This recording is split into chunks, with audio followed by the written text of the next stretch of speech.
On this special crossover edition, I sit down with Lindsay Crosby of Locked on MLB Prospects. We talk about Drew Gilbert and the Houston Astros outfield crop. Who are the stars of tomorrow? Let's talk about it today. Alvarez hits a high drive center field. Beer leans back. This game is turned upside down. There's the runner. Fly ball down the right field line. Tucker comes on. Kyle Tucker. This time they finish the job. Hello and welcome to Locked on Astros, your daily Astros podcast. Here are your hosts, Eric the Man Huysman and Brett Htown Wheelhouse Chancey.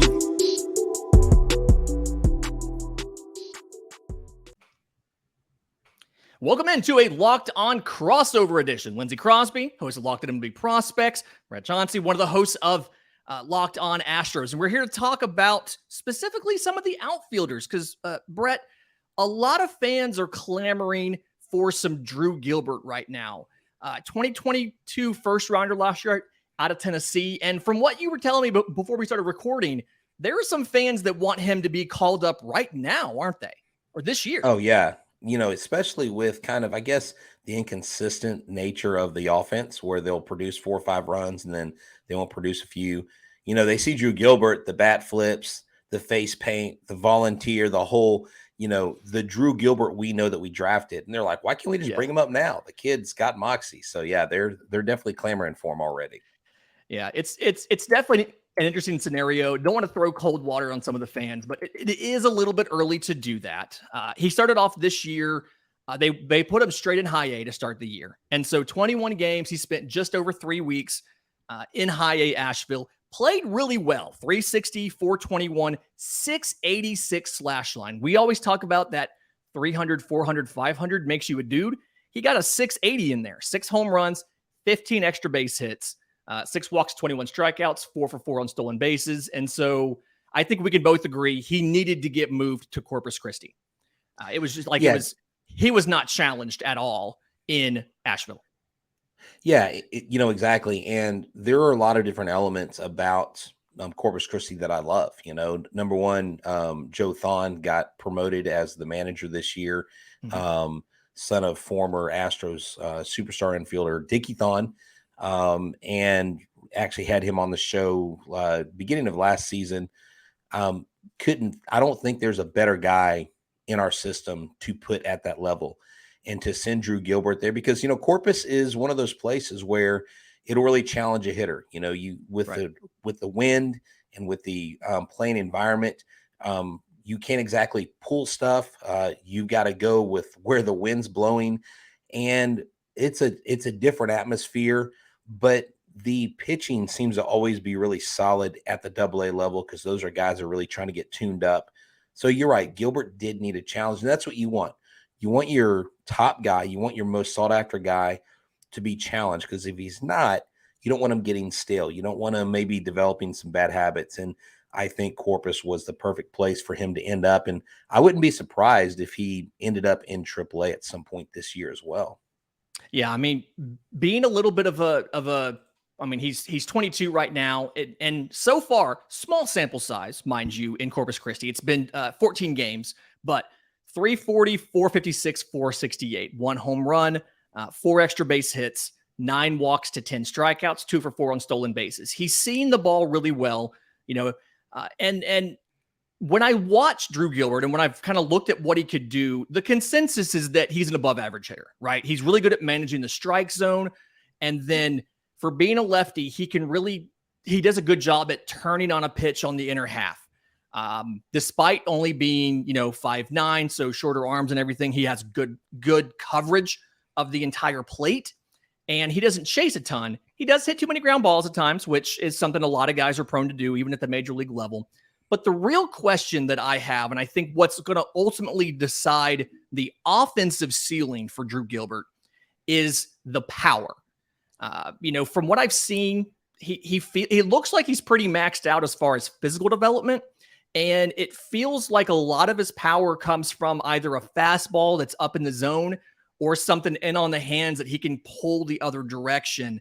I kind of see him as a 15 to maybe 20 home run guy in the bigs max, but I don't know if that's kind of the consensus around Astros fans and folks within the organization. Well, I think people automatically go to someone like Altuve. And Altuve is a special player in that a player of that size can hit 30 plus home runs at the major league level. That's not every guy that's 5'8.5" or 5'6" or that's Altuve's size. I think if Gilbert, as he develops and matures, you could get him to a 15 to 20 home run type production, but it's going to take time. It's going to take work. I mean, if you see the offseason regiment that Altuve has gone through since he's been drafted and just the tireless effort he puts on his midsection, on his abs, on his hand-eye coordination, that's really helped catapult him, and even as an older player, Altuve realized, you know what, I want to hit home runs, but I would rather hit for a higher OPS because that's got more value. And so Gilbert, when I spoke to him at spring training, I said, hey, Gilbert, I said, hey, Drew, I can't wait until we see the bat flips. And his response automatically was, I've got to hit him first. So this kid clearly mentally is dialed in the right way. And because you could be this hot draft pick, this kid that's supposed to, crush the world and be cocky and arrogant and think that you're just going to rule everything. Or you can be like Drew Gilbert and say, you know what, I've got to go to the lab. I've got to put in the work. And I just love the mentality that this kid has. He's a workhorse. I think 15 is a good number, but I don't think you can count him out as a 20 home run guy because he seems like he'll put the work in. But I don't want to put too much on him early, right? Because these guys who have a high ceiling, you and I have talked, the ceiling, I think, is possibly 20, but I think if you get 15 out of this guy and he's a solid center fielder, I think that's more than enough. And that's a great way to kind of transition into the defensive conversation. I do think from watching him, he's got really good reads and routes and reactions in center, and you can tell it's something at Tennessee. He obviously played center field, I believe, just about every single game except for maybe a handful. And so he's experienced there. The speed is above average. He doesn't steal a ton of bags. I mean, he has 6 of 8 on the year, but you can see the speed on defense as far as being able to cover ground. When he gets a good jump, he can get to a ball in the gap that looked like it was going to be down, things like that. I think he'll stick in center. I don't necessarily know if he's going to be a plus defender or just one of the better above average defenders, but he'll probably be in the conversation as far as, top 5 defensive center fielders, top 5, top 10. I just don't necessarily know if he's going to be number 1. Now, granted, I might be selling him short, and he might, once he gets a little bit more hard work in, he may prove me wrong. But I do think the arm is helpful. A lot of those smaller guys, you don't always see them have a plus arm. He's got a plus arm. And so if he does end up having to move to a corner because there's a better defender behind him, I think he'd fit well in right field as well. See, here's the thing with Gilbert, if you kind of, and I don't want to get into other outfielders, but just to use kind of a comp, someone like a Pedro Leon, right? Who has the missing bat, where Gilbert has the bat. If you give Gilbert Pedro Leon's arm, then it's a lock. I think it's a okay, this kid can do it. But one of the things that I observed going to the Space Cowboys game this Friday, just watching Mickey Story, the manager of the Space Cowboys, hitting pop flies to the outfield. How we forget sometimes that these players and these coaches go through fundamentals just like we take 10, 11, 12, 13-year-old developing baseball players. And I think with the coaching staff, with the people they have in place, they can get Gilbert to a place to where he can set up under the ball well, catch the ball, throw it in, put guys out from the outfield, and maybe he can develop that strength over time. Where to me, a glove and an arm positioning the outfield is something more that could be taught than a bat skill. I think bat to ball skill, he's a natural hitter, is definitely a plus. And so anything you get, like you mentioned with the glove, I think is an added bonus. Yeah. I mean, he's going to be more than good enough. And so I think that's kind of like the ultimate question is he going to be a detriment or a positive in center? He's definitely going to be a positive in center. And like you said earlier, the intangibles, the work ethic, all of that's there to get better. So I feel good about him getting there. And in just a minute, I want to talk about some of the other outfielders in the system, because when I look from the outside, there's a lot of guys, and I don't necessarily know how they're going to fit into the roster at the major league level. So hopefully I can get some insight from you on that. But first, today's episode is brought to you by our friends at FanDuel. They wanted us to talk about NBA. It's the playoffs right now. I don't think either you or I necessarily want to talk too much about the NBA, but instead, I want to look at FanDuel's odds for some of the Astros guys. American League MVP Yordan Alvarez is tied for third place in the odds for MVP. It's Shohei at minus 125, Aaron Judge at plus 800, and then Yordan and Mike Trout at plus 2,000. Is that a good place to put him is that third? You know, he's going to be one of those guys that I just don't think it's the national attention like Ohtani or Trout or even Judge. I mean, Judge is hitting the cover off the ball this year. You've got several guys. Ronald, I know Acuna is in the National League, but you've got superstars that may have more brand recognition, flashier. But right now, I'm comparing his career numbers, his first 5 years in the majors, to I'm looking at Judge, I'm looking at Trout, I'm looking at Barry Bonds, I'm looking at Babe Ruth, and he outscores all of them. Yordan Alvarez has now become the guy that not is just scary at the plate when he's playing in the field, but when he's just DH. So I think Yordan Alvarez, he could be one or two very easily. Nice. There's a couple other prominent Astros in this list. Framber Valdez plus 1,600 for Cy Young, tied for sixth. And then what all of my folks care about, my everydayers, Hunter Brown is second for American League Rookie of the Year at plus 600, right behind Masataka Yoshida, who we kind of wrote off early in the year. So visit FanDuel.com/lockedon, get a no sweat first bet up to $2,500. It's more. FanDuel.com/lockedon. FanDuel, the official sports betting partner of the Locked On Podcast Network. Okay, so when you're looking at the outfielders in this system, I kind of I'm going through the list, and obviously we talked about Drew Gilbert. He can play all three positions. He's going to be your center fielder, barring some sort of catastrophic issue, because he's got the offense, he's got the defense, he's got everything else. The guy that I like the most after him, and it's still early, but it's Jacob Melton. He's only got 30 or so games in high A right now, and he's batting, 235, 371, 452. So not like anything amazing, but to me, the power is at least above average. He can play all three as well from a speed perspective, from an arm perspective, but probably going to move to right field with Drew Gilbert. And then we've both talked in the past before about liking what Justin Durden can do as far as who he is as an athlete, who he is as far as making quality contact, some of the stuff that he does. How would you configure the outfield if you have, say, Gilbert and Melton, and you're trying to add them to the major league roster that you have, say, next season?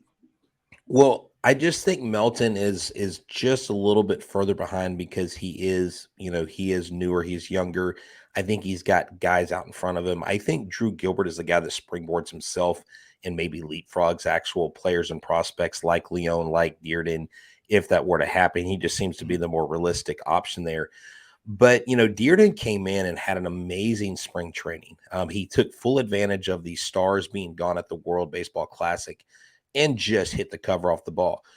Corey Julks surprised everybody and is on the 26-man roster and has played several games this year and just, contributed recently against the A's in their first game with them in Oakland. And so, where we thought Dearden was going to make a jump to the major leagues, Corey Julks made a jump.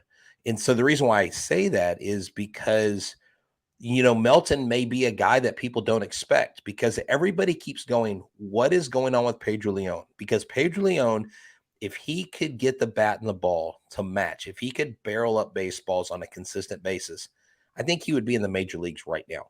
You clearly have a log jam at top with Myers and McCormick, right?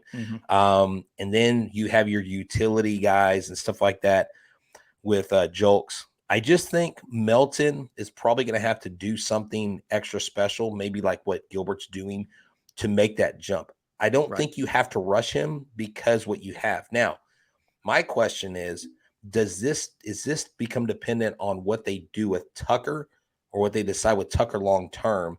And does that reshuffle the deck and change things for Melton coming up to right field? Because if Tucker ends up leaving or not re-signing, then you open up that spot as well. Because you could still have Tucker in right field. Does he take the left field spot? Brantley gone. Where are they going to put Yordan? So there's so many moving parts right now in the Astros organization. Melton could make that jump, but I more see that with Gilbert. Dearden, I'm not sure where he's going to end up. I don't know. He's not having a super great start to the season, but he has a potential there. I mean, he's got a great glove. He's got a great arm. Yeah, he's got, I think, 38 games right now in AAA. It's like 253, 321, 460, 15 walks to 52 strikeouts in 38 games. So not necessarily the strikeouts are too high. He's not walking as much as you expected him to. And the power production, I mean, 16 extra base hits and 3 of those are triples, but only 6 home runs. You thought you'd see a little bit more out of Durden. It feels like you have guys that you probably would rather have over him as far as you, obviously Gilbert and Melton. When I look down a little bit farther in the system as well and look at some of the depth, Ryan Clifford, we actually talked about him on Monday's mailbag. He feels to me, obviously it's early for him. He feels to me like he's destined to be a guy like a first baseman. I mean, I think below average speed, arm is average to below average. And so it's, if he can bring the hit tool up to the power, to the level of the power tool, you're looking at a first baseman simply because he doesn't cover a lot of ground. His arm's not that great. And then Joey Loperfido could be a kind of a super utility guy. Could play all 3 outfield positions, could play first and second, kind of like how Pedro Leon can play all the different positions, specialize on defense, things like that. There's a lot of options here. And for folks who aren't necessarily, I guess, Astros fans who don't listen to my show every day, we always talk about prospects from the perspective of they're going to make the bigs, because obviously the most likely outcome for any of these guys is that they don't make it, right? It's that, they never figure out how to hit the elevated fastball, or they can never lay off the sliders down in the way. And so we're operating off of this as if they're all going to make it. Somebody to watch for. He's younger, but somebody to watch for, I think, because he is the best defensive outfielder. I think he's actually better than Gilbert. It's Kennedy Corona, right-handed hitter. He's in Double-A right now. He's got like 32 or so games, and he's having some of the same bat issues that Pedro Leon has, as far as 228, 273, 390 is a slash line, 4 home runs and 11 extra base hits. So not great production offensively. 7 walks to 37 strikeouts. So he's also striking out more than once a game. 11 to 12 on stolen bases. So he's pretty fast. And he has a really good combination of power and speed. It's just your power tool is only as good as your hit tool. I do think he has a high floor because he has the plus speed. He can cover so much ground, but really kind of struggling to put it all together at the plate. So I think you've got a lot of options, but Gilbert, Melton, Durden kind of feel like your 3 best options. If you had to make a whole new outfield, those 3 guys feel like your best options to do center, right, and left respectively. Is there anybody else in the system that you like or that you want, or that you've kind of thought that, hey, maybe this guy can do more?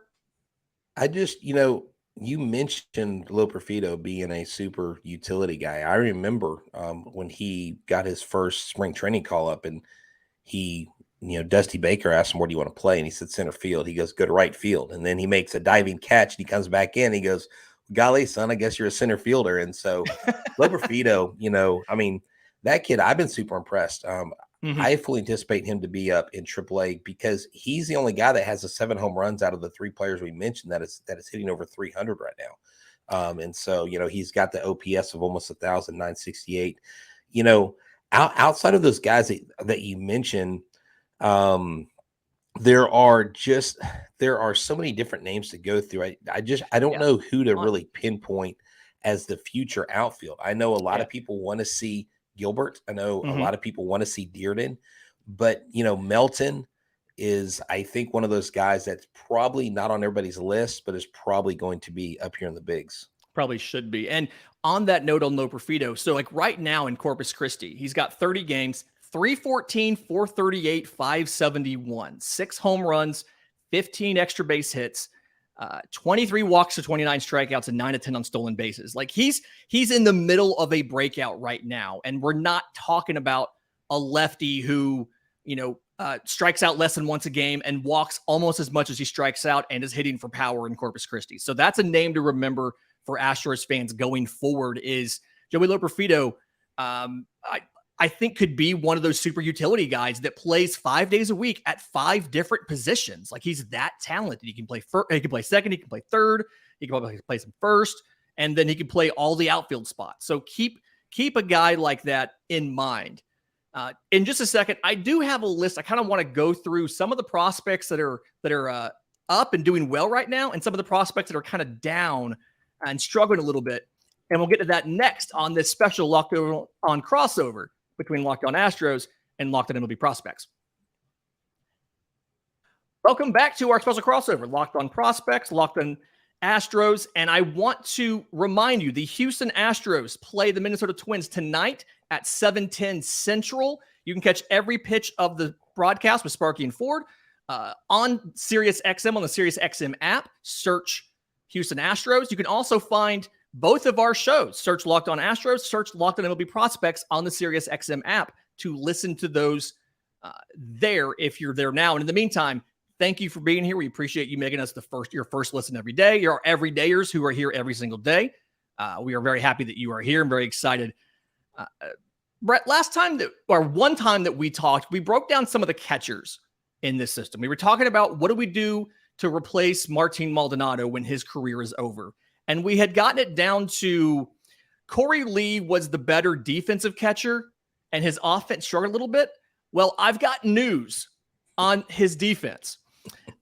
40 games this year in AAA, and he's doing much better. So the slash line right now, 311, 354, 449, 3 home runs, 16 extra base hits, 9 walks to 43 strikeouts, 7 of 11 on stolen bases. I know he's not necessarily hitting for a ton of home runs, only the 3 in the 40 games.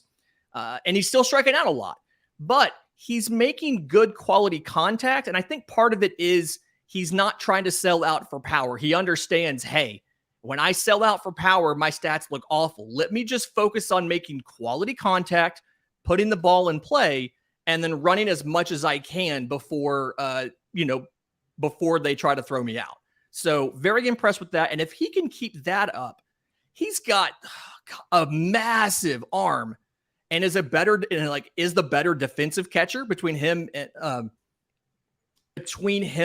Yandy Diaz. And so I think if this is true, if this is real, this offensive breakout is real, he may be your catcher of the future.